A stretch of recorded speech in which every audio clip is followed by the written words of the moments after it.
British Advanced Pain Clinic, Noppimayam Surgery Duram. For appointments 9155 15563.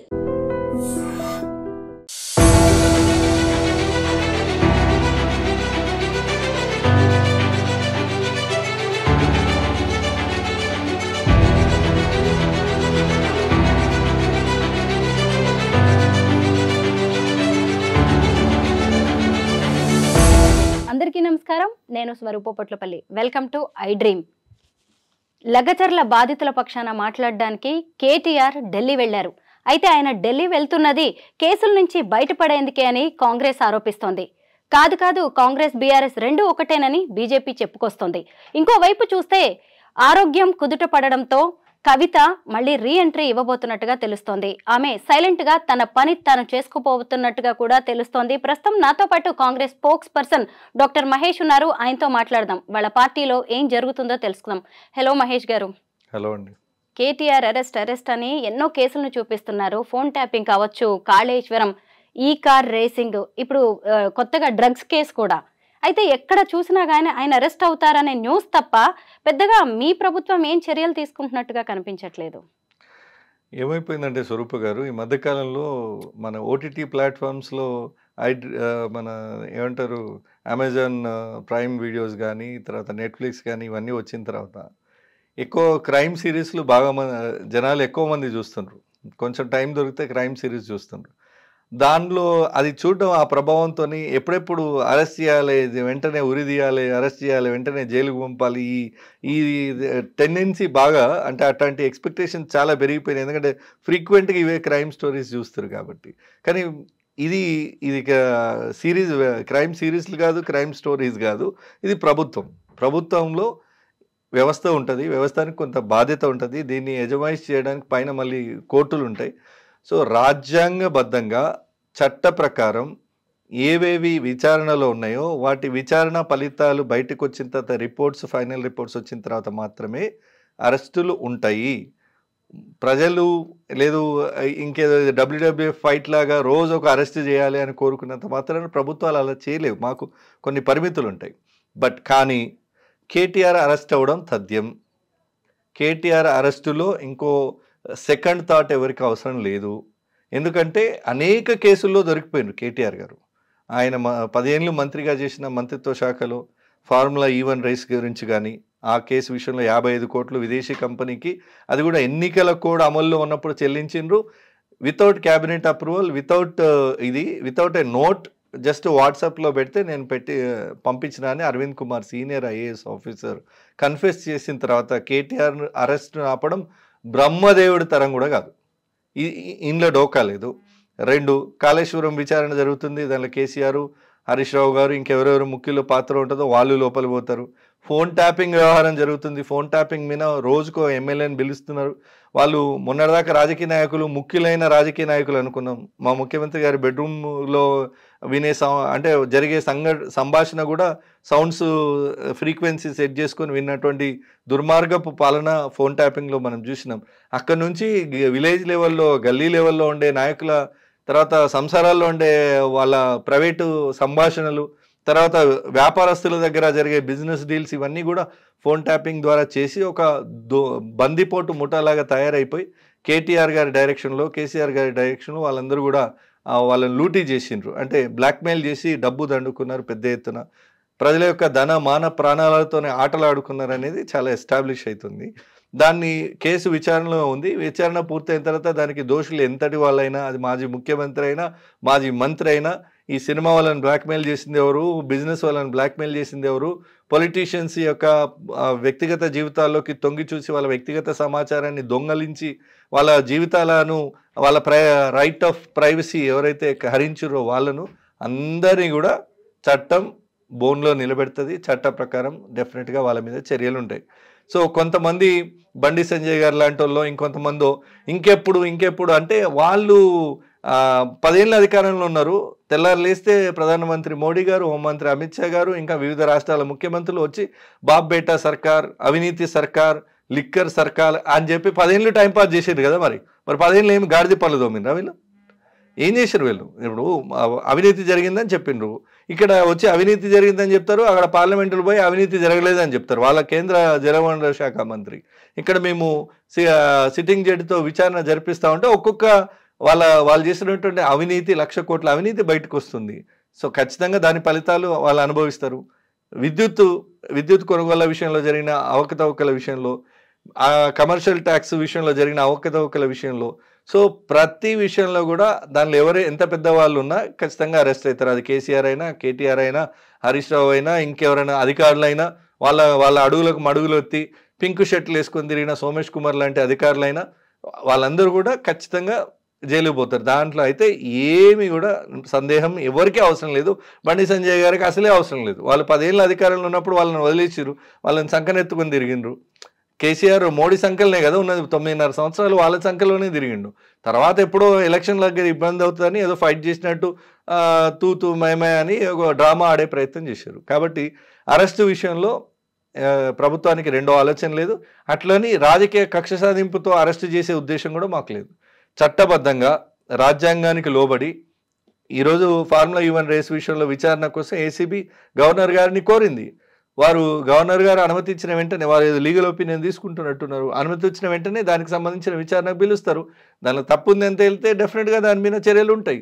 But చట్ట ప్రకారం చేయకుండా రేపు చూసిరా మళ్ళీ ఈ బీజేపీ నాయకులే అంటారు అధికార దుర్వినియోగానికి పాల్పడుతూనే ఉంటారు, లేదా వీళ్ళు అంటారు అధికార కక్ష సాధింపు చర్యలు అంటారు. ఏదైనా చేస్తే పకడ్బందీగా చేయాలి. ఆ ప్రయత్నం, ఆ ప్రాసెస్ ఉంది కదా. Due process of law follow అవుతూ కేసుల విచారణ జరుగుతుంది. దాంట్లో ఏం తెలిస్తే, దాంట్లో ఎవరు దోషులుగా తెలిస్తే వాళ్ళకి శిక్షలు కంపల్సరీ. కేటీఆర్ అయితే దాదాపు కొన్ని విషయాల్లో ఓపెన్గానే దొరికిపోయింది కాబట్టి దానిలో అయితే వదిలే ప్రసక్తి ఉండదు. బండి సంజయ్ వ్యాఖ్యలు నిజంగా ఇంట్రెస్టింగ్ గా అయితే ఉన్నాయి. అసలు అరెస్ట్ చేసే ప్రసక్తే లేదు, ఆల్రెడీ సెటిల్మెంట్ అయిపోయింది కాంగ్రెస్ ఢిల్లీ పెద్దలతో అని ఆయన చెప్తున్నారు. ఇంకోవైపు చూస్తే రాష్ట్రంలో ఆర్కే పాలన నడుస్తోంది, అంటే రేవంత్ కేసీఆర్ పాలనే నడుస్తోంది, కాదని నిరూపిస్తే నేనే రాజకీయాల నుంచి తప్పుకుంటా అని ఆయన చెప్తున్నారు. ఇంకొక వైపు మీ ఇద్దరి మధ్య, అంటే బీఆర్ఎస్ కాంగ్రెస్ మధ్య బిజినెస్ రిలేషన్ కూడా ఉంది అని ఆయన ఆరోపిస్తున్నారు. దీని మీద మీరేమంటారు?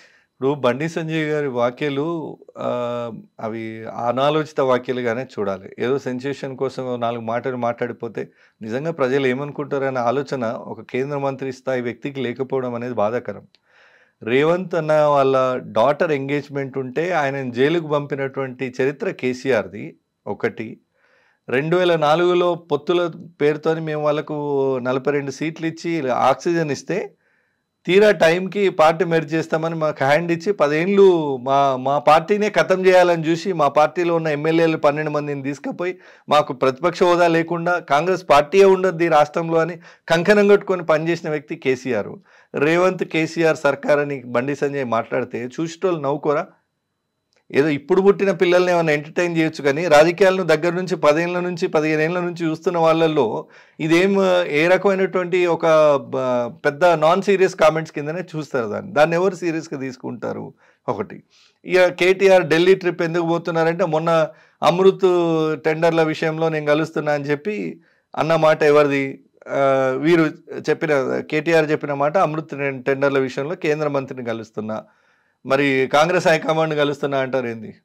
అది కేంద్ర మంత్రిని ఈయన కలిసిండా? ఈయనను కేంద్రం పిలిపించుకొని మేము రేపు భవిష్యత్తులో అందరం కలిసి పనిచేద్దాము. ఈడీ సంబంధించి అమోయ్ కుమార్ ఈడీ కేసుల్లోనే పోతున్నాడు. హైదరాబాద్ చుట్టుపక్కల దాదాపు 25,000 కోట్ల ఆస్తులు చేతులు మారినాయి. ఒక బడా బీఆర్ఎస్ నేత ఆయన వెనకాలండి పని చేయించండి అనే వార్తలు బయటకు వస్తున్నాయి. మరి ఆ ఈడీ కేసులో నన్ను కాపాడమని అడగడానికి పోయిండా, ఇంకేదైనా పర్పస్ మీద పోయిండా? బండి సంజయ్ గారో కేటీఆర్ గారో వాళ్ళు చెప్పాలి అది. ఆ తర్వాత కవిత గారి బెయిల్ విషయంలో 4 రోజులు చీకట్లో ఢిల్లీలో ఎవరెవరిని కలిసిరో వాళ్ళు చెప్పాలి. మేమైతే కేంద్రంలో అధికారంలో లేము. వాళ్ళు 4 రోజులు కేటీఆర్ గారు హరీష్ రావు గారు ఢిల్లీలో ఉండి తిరిగి హైదరాబాద్ వచ్చినాక 1 వీకే బెయిల్ వచ్చింది. మరి ఆ మతలబ్ ఏందో బండి సంజయ్ గారే చెప్పాలి. నిజంగా ఇది బండి సంజయ్ గారికి తెలుస్తుందా వాళ్ళ పార్టీ హైకమాండ్లో వీళ్ళ నెగోషియేషన్స్ ఏం నడుస్తున్నాయని?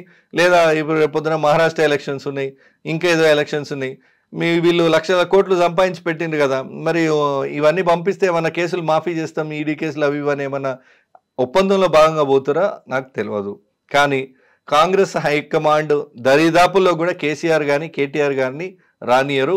కాంగ్రెస్ నమ్మక ద్రోహులను క్షమించదు. నేను చెప్తున్నా మళ్ళీ, కాంగ్రెస్ పార్టీ మెర్జ్ చేస్తామని సోనియా గాంధీ గారికి చెప్పి తిరిగి పార్టీని ఇబ్బంది పెట్టే ప్రయత్నం చేసి ఆయన సొంతంగా ఎలక్షన్ కొట్లాడే తప్పులేదు, కానీ మా పార్టీనే లేకుండా చేయడానికి ఇవన్నీ మీ పార్టీలో మెర్జ్ చేయలేదని అప్పటిది మనసులో పెట్టుకొని పార్టీలో మెర్జ్ చేయకపోవడం కాదండి, మా పార్టీ లేకుండా చేయాలని చూసిండు కదా. 12 మంది ఎమ్మెల్యేలను తీసుకుపోయి మాకు ప్రతిపక్ష హోదా లేకుండా ఒక దళితుడైన బట్టి విక్రమార్క గారు ఎవరండి, ఇంకా చాలా మంది వస్తారు, వస్తే ఏమైతుంది, ఇంకా చాలా మంది వస్తారు. దాన్ని రివెంజ్ అనకండి. ప్రభుత్వం ఉన్నప్పుడు వచ్చే వాళ్ళు వస్తారు, పోయే వాళ్ళు పోతారు. కానీ మా పార్టీయే ఉండొద్దనే లక్ష్యంతో ఏదైతే వారు కేసీఆర్ పనిచేసినారో, కాంగ్రెస్ కథం, కాంగ్రెస్ పని అయిపోయిందని బీజేపీని లేపే ప్రయత్నం చేసి చివరి తాను వేసిన పాచికకు తానే బలైపోయి పార్లమెంట్ ఎన్నికల్లో ఒక్క సీటు కూడా గెలవకుండా చతికిల పడిపోయింది కదా. ఇప్పటికైనా ఇట్లాంటి రాజకీయాలు వాళ్ళు మానేస్తే మంచి, బీఆర్ఎస్ అయినా ఇంకెవరైనా. మాకు కాంగ్రెస్, నేను ఎందుకు చెప్తున్నా ఇదంతా, కాంగ్రెస్ హైకమాండ్ని కేటీఆర్ కలవడం కాదు కదా, కాంగ్రెస్ హైకమాండ్ దరిదాపుల్లో కూడా కేటీఆర్ గారిని కేసీఆర్ ఫ్యామిలీ మెంబర్స్ను రానివ్వదు కాంగ్రెస్ హైకమాండ్. ఆ విషయంలో నేను ఒక కాంగ్రెస్ పార్టీ క్రమశిక్షణ కలిగిన నాయకుడిగా నేను మీకు ఘంటాపదంగా చెప్తున్నా. వాళ్ళు ఎవరిని కలుస్తారు ఢిల్లీలో అనేది వాళ్ళు చెప్పాలి. ఇప్పుడు మొన్నైతే అమృత్ టెండర్లు అన్నాడు, ఇవాళ రేపు ఎవరిని కలుస్తాడో చూసి మీరు కామెంట్ చేయండి. కానీ కాంగ్రెస్ హైకమాండ్ కలిసే ప్రసక్తి లేదు. అసలు కేటీఆర్కో కేసీఆర్కో కాంగ్రెస్ హైకమాండ్ అపాయింట్మెంట్ ఇవ్వడానికి కూడా ఇష్టపడదు. మీకు ఇంకొక ఉదాహరణ చెప్తా. ఇండియాకు దేశమంతా 2 కూటమిలు అయింది.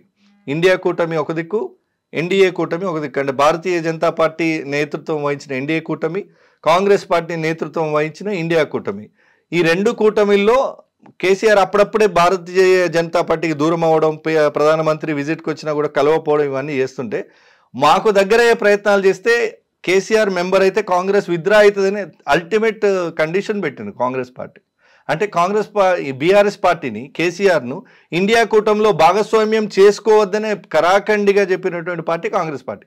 అంత క్లియర్ కట్ ఓపెన్గా మేము క్లారిటీతో ఉన్నప్పుడు బీఆర్ఎస్ యొక్క ఇది నమ్మక ద్రోహ పార్టీ, నమ్మక ద్రోహమైన నాయకులు, నమ్మదగిన నాయకులు కాదు అనే అభిప్రాయంలో మేము ఉన్నప్పుడు వాళ్ళు మమ్మల్ని కలిసి అని ఏదో చిన్నపిల్లలకు చాక్లెట్ పిపర్మెంట్ స్టోరీలు చెప్తే బండి సంజయ్ గారి కేంద్ర మంత్రి స్థాయికి ఇది తగునా చెప్పండి? బెయిల్ మీద బయటకు వచ్చిన తర్వాత అనారోగ్య కారణాలతో కవిత ఎక్కడా కనిపించలేదు. కాకపోతే ఆమె పక్కా స్కెచ్ వేస్తున్నట్టుగా కాంగ్రెస్ ని ఎదుర్కోవడానికి కనిపిస్తోంది. త్వరలోనే రీఎంట్రీ ఇవ్వబోతున్నారు, జనాల్లోకి రాబోతున్నారు. కవితని మీరు ఎలా ఎదుర్కోవాలనుకుంటున్నారు? కవిత గారు తెలంగాణ పాలిటిక్స్కి ఇప్పుడు రెలవెంట్ సబ్జెక్ట్ కాదండి. She's gone out of the story scene scenario. ఒక్కసారి అరెస్ట్ అయ్యి జైలుకి వెళ్ళొచ్చినంత అరెస్ట్ అయిన కేసు కూడా చూడాలి, అరెస్ట్ అయిన కేసు కూడా చూడాలంటున్నా.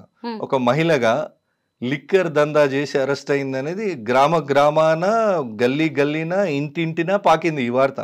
వారు ఇప్పుడు రివైవ్ అయ్యి మళ్ళీ పాత కవిత గారిని చూస్తారు అది అంటే అది ఇక వాళ్ళ సెల్ఫ్ కాన్ఫిడెన్స్ బూస్ట్ చేసుకోవడానికి, వాళ్ళ క్యాడర్ను ఉన్న 10 మందిని కాపాడుకోవడానికి చేసే స్టేట్మెంటే ఒకటి. 2, కవిత గారు ఏమంటారు, కేటీఆర్ రేపొద్దున ఈ కేసులన్నీ ముందుకు వస్తున్నాయి. కేటీఆర్ అరెస్ట్ అయితే మళ్ళీ హరీష్ రావు ఓన్లీ లీడర్ అవుతాడు బీఆర్ఎస్కి. కేసీఆర్ ఏమో ఫామ్ హౌస్ నుంచి రాడు. కేటీఆర్ జైలుకు పోతే హరీష్ రావుకు మొత్తం పార్టీ చేతిలోకి పోతుందనే ఆలోచనతో నేను మళ్ళీ నా లక్ ఏందో నేను ట్రై చేస్తాను, కేటీఆర్ జైలుకు పోతే ఆ స్థానాన్ని నేను భర్తీ చేయాలనే ఆలోచన కూడా బహుశా కవిత గారిలో ఉండొచ్చు. దాన్ని మనం తప్పు పట్టలేము, వాళ్ళ పార్టీ అంతర్గత వ్యవహారం అది, దాన్ని మనం తప్పు పట్టలేము. కానీ ఈ తెలంగాణ మొత్తం సమాజం అయితే కవిత గారిని ఏ విషయంలో కూడా ఓన్ చేసుకునే పరిస్థితి లేదు. ఇప్పుడు అసలు తెలంగాణ పాలిటిక్స్కి కవిత గారు రిలవెన్స్ మ్యాటర్ కూడా కాదు, ఉన్న సినారియోలో చెప్తున్నా. ఇక వాళ్ళు ఏదో కుల సంఘాలను పిలిచి మీటింగ్లు పెడుతుండ్రు, సమగ్ర సర్వే విషయంలో ఏదో ముందుకు తీసుకొచ్చి పెడుతుండ్రు. అంటే ఇదే కులగన్న నువ్వు ఉన్నప్పుడు కూడా చేసి ఉండొచ్చు కదా. ఇప్పుడు ఈ బుద్ధి ఏదో 10 ఏళ్లలో వచ్చి ఉండొచ్చు కదా. ఒక్కసారైనా తెలంగాణలో బీసీలకు ఎంత అన్యాయం చేసిండ్రు, తెలంగాణలో ఎస్సీలకు దళితులకు ఎంత అన్యాయం చేసిండ్రు, తెలంగాణలో గిరిజనులకు ఎంత అన్యాయం చేశారు. వాళ్ళకు 12% రిజర్వేషన్ ఇస్తారని ఇచ్చిండ్రా? ఇవ్వలేదు. తెలంగాణలో దళితులకు ఏమంటారు రిజర్వేషన్స్ పెంచడమైనా లేదా ఏదైనా ఎస్సీ సప్లాన్ కాంగ్రెస్ పార్టీ తీసుకొస్తే ఆ నిధులు మిషన్ భగీరథకు వాడుకున్నారు. దళిత బంధాన్ని తీసుకొచ్చి 10 లక్షల స్కీము, 5 లక్షలు ఇటు 5 లక్షలు అటు. అంటే 10 లక్షలు మీరు ఎలిజిబుల్ అయితే 10 లక్షలు మీకు రావాలంటే 5 లక్షలు నాకు ఇస్తానని ఒప్పందం చేసుకుంటే వాళ్ళకి 5 లక్షలు. అంటే బీఆర్ఎస్ నాయకులు గ్రామాల్లో పంది కుక్కులాగా దొబ్బి తిన్నారు దళితుల పైసలు. సో అట్లాంటప్పుడు లేని కవితక్క గారి సామాజిక స్పృహ, అట్టడుగు బీసీ వర్గాల విషయంలో లేని సామాజిక స్పృహ కవిత గారికి ఇప్పుడు కొత్తగా ఎందుకు పుట్టుకొస్తుంది అంటే కేటీఆర్ జైలుకు పోతే నాకు ఏదో ఒక కొట్లాడడానికి ఏదో ఒక ఎజెండా కావాలి కదా, ఆ ఎజెండాకు బీసీలను వాడుకుందామని చూస్తే తస్మాత్ జాగ్రత్త. ఈ విషయం చెప్తున్నా. బీసీలు ఎవరు కూడా కేసీఆర్ కుటుంబ సభ్యుల్ని క్షమించే పరిస్థితులు లేరు. ఇప్పుడు బీసీలకు అవకాశాలు పెరుగుతున్నాయి. అంత దమ్ముంటే నీ పార్టీ అధ్యక్ష పదవి బీసీలకి మేము ఇచ్చినాం. ఇప్పుడు మా ముఖ్యమంత్రి రెడ్డి ఉంటే, ఉప ముఖ్యమంత్రి దళితుడు ఉంటే, పార్టీ అధ్యక్షుడు బీసీ. మా పార్టీ సోషల్ జస్టిస్ అంటే ఇది, అన్ని వర్గాలకు సమాన ప్రాతినిధ్యం అంటారు దీన్ని.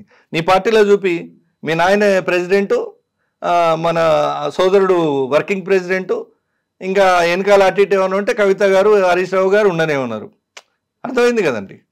సో నేనంటుంది ఏంటంటే, మీ పార్టీలో సోషల్ జస్టిస్ పాటించి, మీ పార్టీలో బీసీల ప్రాతినిధ్యం ఏంటో తేల్చిన తర్వాత అప్పుడు బీసీల గురించి ఎవడన్నా మాట్లాడితే అప్పుడు ఎవడన్నా వింటాడేమో. కానీ 10 ఏళ్ళు బీసీలను యథేచ్ఛగా దోపిడీ చేసి, బీసీల పేరుతో బీసీలకు లోన్లు ఇస్తారండి. గొర్రెల లోన్లో స్కామ్ వేరే, చేప పిల్లల లోన్లో స్కామ్ వేరే. బీసీలకు ఏంటంటే ఎస్పెషల్లీ యాదవ, మున్నూరు కాపు, గౌడ ఇట్లాంటి సామాజిక వర్గాల బీసీ సోదరులందరూ 80,000 కట్టి ఒక సబ్సిడీలో బర్రెని తీసుకోవాలని 80,000 కట్టించుకున్నారు బీసీ కార్పొరేషన్. కేసీఆర్ ప్రభుత్వం చేసిన ఘనత బీసీలకు చెప్తున్నా. అవన్నీ అట్టనే ఉన్నాయి డిపాజిట్లు. వాళ్ళకు 10 ఏళ్లలో ఒక్కరోజు కూడా ఒక బర్రెనో గొర్రెనో ఇచ్చిన పాపాన పోలేదు. ఇట్లా బీసీలను మొత్తం అడుగడుగున దోపిడీ చేసినటువంటి పరిపాలన 10 ఏళ్లలో. ఇప్పుడు బీసీ సంఘాలతో కవిత గారు కొత్తగా మీటింగ్ పెట్టి బీసీలకు తాను అండగా ఉంటానంటే నమ్మేంత ఫూల్స్ బీసీలు ఎవరు లేరు. దానికి తగిన గుణపాఠం కూడా వాళ్ళు చూడాల్సి వస్తుంది ఒకవేళ అట్లాంటి నినాదంతో ఏమైనా ముందుకు వస్తే. థ్యాంక్ యూ మహేష్ గారు. కేటీఆర్ అరెస్ట్, కవిత రీఎంట్రీ మీద చాలా స్పష్టమైన వివరణ ఇచ్చారు. Thank you so much. Thank you అండి.